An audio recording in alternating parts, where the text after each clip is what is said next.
ay magbabayad nga kami ng kotse saka mag-grocery. Kaya tara, samahan nyo kami. Bago nga kami umalis at hindi pa nga ako tapos magayos, itong si Bunso ay iyak ng iyak dahil gusto nang lumabas. Buti na lang nalibang dyan sa bag, kaya naman dali-dali naman akong nag-ayos. Fast forward tayo, nandito na nga kami sa bangko kung saan kami magbabayad. Hindi naman kami sasama sa loob dahil dito kami lagi pumupunta sa Ukayan. Nauna na nga kami ni Bunso dito sa Ukayan, kaya naman umupo muna kami sa labas at naghintay sa nanay niya kay kuya. Paano to kung si Bunso, hindi ko alam kung nahihiya ba ito o ano at nagtatakip ng kanyang mata. Sa buong paghihintay nga namin sa nanay niya, nakatakip lang talaga yung kanyang kamay sa kanyang mata. At sa wakas, dumating na nga ang kanyang nanay at si kuya. At si Bunso naman, ayun, nagtago na naman sa mga damitan. Hinintay lang talaga ang kanyang nanay. Habang namimili ang kanilang ina, ako naman ay nakasunod dito sa dalawang batang ito at gustong-gusto nila dito sa labas. Ay, Diyos mio namang bata. Tapos ayan, may barak na naman pumasok. At nung nakapasok na nga si Bunso, ayan, nagtago na naman sa ilalim ng damit. Kapag nandito talaga kami, ito naman yung bagong niyang ginagawa dito. Wala naman kami nabili dahil wala naman kaming nagustuhan.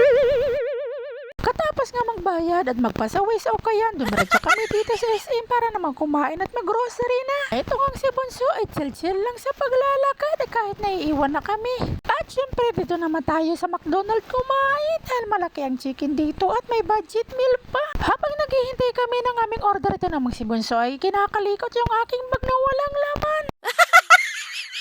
Mayroon nga activities ang McDo, ang Kiddie Crew. Hindi namin sinali itong dalawang ito dahil hindi pa naman sila nag-i-enjoy. Katulad nung egg hunting na sinali namin sila, akala namin kasi mag-i-interact sila. Yung pala ay napagod lang kami sa kabubuhat dahil natulog. At pinilan pala sila ng laruan ng kanilang nanay. At ito nga nung si Bunso ay excited, kaya naman ayan, binubuksan na. At sa wakas, nandito na din ang aming order. Mabilis lang dahil hindi pa naman gaano marami ang tao dahil medyo napaaga kami. Katapos nga namin kumain ay dumaan muna kami dito sa Globe at hindi lang kami nagtagal dito. Dumiretso na agad kami dito sa grocery.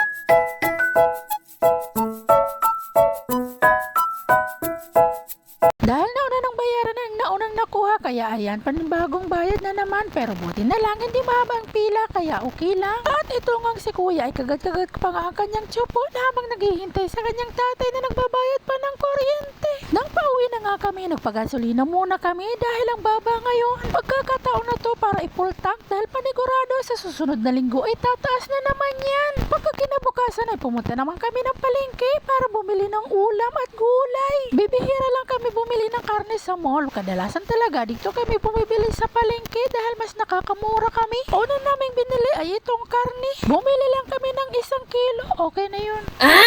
Tapos dito naman kami sa isda, 3 hiwa lang dahil 2 lang naman kami ng kapatid ko ang kakain. Tapos dito naman kami sa pakbet at okra. Pagkatapos naman ay naalala naman ang balot, kaya naman bumili kami. At naalala ko naman ang pipino, kaya naman bumalik kami sa gulayan. Nilalagay ko kasi sa tubig yung pipino, parang detox water. Pagkatapos naman ay bumili kami ng tinapay para naman may gutgutin kami sa bahay, lalong-lalo na itong 2 batang ito.